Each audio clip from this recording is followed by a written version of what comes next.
And that's tough when the water's 50 degrees or so, and you have sharks out there, and you have currents and waves and things like that. So that's how I deal with fear. I just challenge it. Okay, now, the turtle story. Okay, this is it, man. Okay, this is a spiritual thing, and we shake this for the turtle. A native Hawaiian made this for me, and I wear the hanu, which is the turtle right here. I have two of them here. And the reason that I wear that is because of I was riding some big waves, and all of a sudden it was in Makahab, which is a tough place to surf. Usually to get out there you have to take a jet ski, but I don't do that. Because when I was brought up on the beach in Southern California, and you paddled out. If you couldn't paddle out, then you didn't make it. You wouldn't surf. So you were a wussy if you did anything else.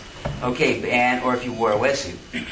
Okay, so I was out there surfing. The waves were all 10 to 15 feet, and then I wasn't kind of paying attention. And then all of a sudden, I'm looking at, because I was about a half mile out. That's where it breaks.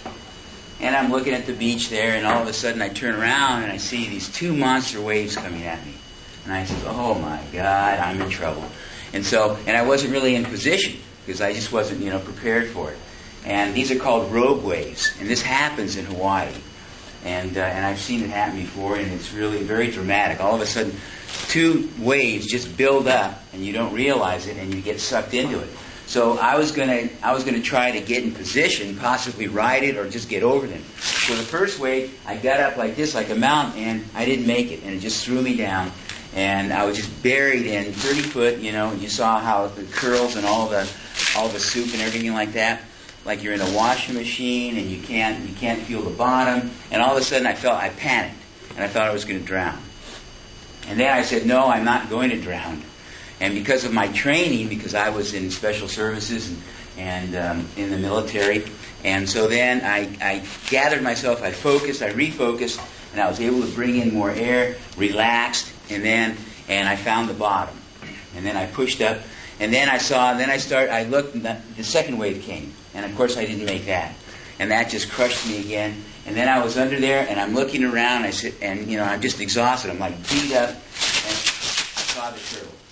The turtle was there. There was a turtle there, and I grabbed onto the turtle, and the turtle took me up to the surface. It actually saved my life because I was running out of air.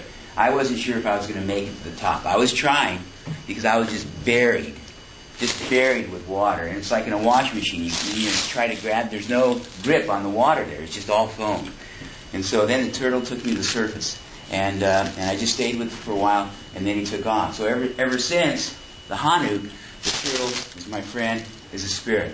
And in Hawaii, I go to a special spot, and I swim with the turtles. And they know me every year. I go there, and we swim together. And my wife does too. She's a slow swimmer. She doesn't surf.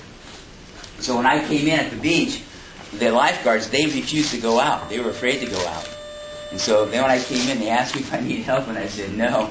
And so I didn't surf for a couple of days. I was beat up. My wife says, "You're not going back to Makaha."